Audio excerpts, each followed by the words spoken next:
What's happening, guys? Welcome to RGHtechTv. This is Honor 7X and I for some reason couldn't review it on time.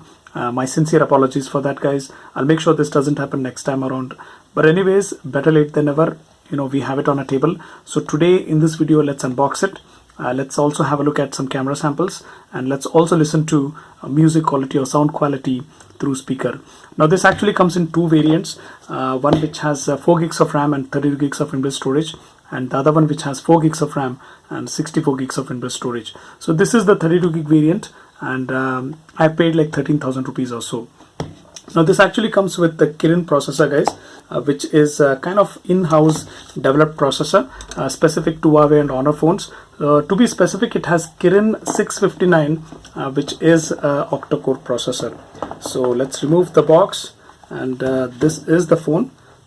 So this actually has that famous 18:9 aspect ratio, so which you can expect on lot many phones launching this year, that is in 2018. So I have ordered this blue variant. As you can see, this kind of looks cool, I believe. It looks nothing like I have tested anything before. So let's actually, they have listed the SAR value. It's like 1.23 watt per kg. I'm not sure for head or body. Let's look at the manual later on. So let's remove this sticker, and I believe we have one on the front side. Okay, there isn't anything on the front side.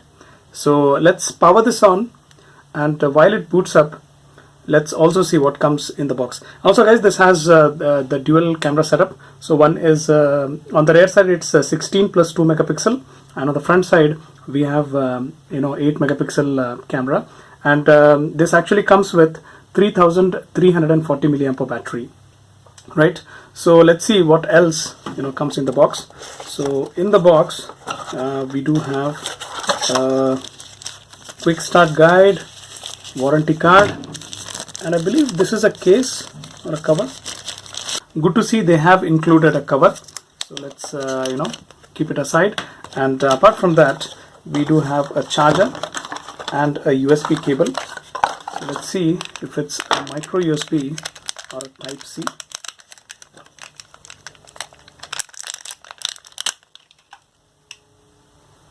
So it's not type C, guys, it's micro USB, normal USB to micro USB cable. And we do have a charger. Let's see the rating, and the rating is 5 volt 2 amp charger. So it's not a fast charger, it's the normal charger, right? So let's keep this aside. Now before we set up the device, let's look at the SAR value. So as mentioned on the sticker, it's just 1.23 watt per kg, which is well below India's standards of 1.6 watt per kg.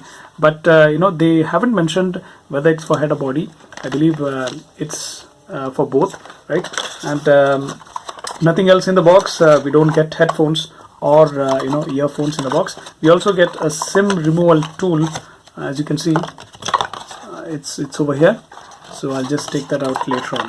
So quickly, let's keep all these things aside, and let's set up the device.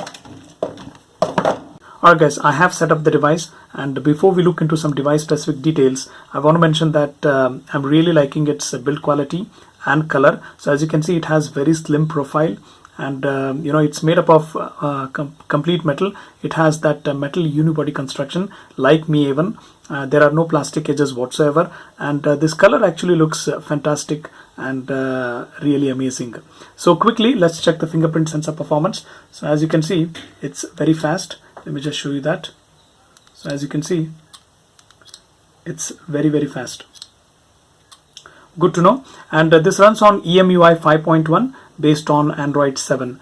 Now if I have to show you memory and storage scenario, let's quickly go to memory and storage. So as you can see, out of that 32 GB, 19.65 GB is free, which is comparatively lesser than what other brands offer. And if you go to memory scenario, so out of that 4 GB, 2.3 GB is free, right? And most importantly, this has that famous 18:9 aspect ratio. So what it does is it enables us to have bigger display in a smaller form factor or compact form factor. Now, if I have to compare, this is Mi A1, which has a 5.5 inch display. This is Honor 7X, which has 5.93 inch display. They almost have similar form factor. As you can see, but this has bigger display. Now I'll also be making a dedicated comparison video between Mi A1 and Honor 7X, and I'll also compare Honor 7X with other devices in this price segment. Now quickly let's look at some camera samples of Honor 7X, and later on let's listen to sound quality or music quality through speakers. Alright guys, now speaking about rear camera, focusing was fast with good bokeh effect in macro shots. Images were little soft to my liking. They could have been little sharper, and also colors were not 100% accurate. They were a little on the cooler side, but it definitely gets the job done, and I believe it's a decent camera phone at this price point. Now speaking about portrait shots, the bokeh effect definitely felt artificial and inconsistent when zoomed in. There was no clear-cut demarcation between subject and background. Now if you compare them with portrait shots taken by Mi A1, there is a lot of difference. I believe Mi A1 is much refined and much better when it comes to capturing portrait pictures through rear camera. Now front-facing camera was very good on Honor 7X. Images were sharp, exposure handling was good, and the colors were quite accurate as well. It also has the portrait mode, which blurs the background, which according to me was much better than the rear camera. But again, it was not 100% accurate. You could see the inconsistency when zoomed in.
So that's it guys, complete list of specification and buying links are given in the description box below. Kindly check them out, and if you feel this video was informative, give this video a thumbs up, share it with your friends and family, follow us on Twitter at RGHtechTv, subscribe to us on YouTube. Most importantly, thanks for watching, and I'll see you real soon.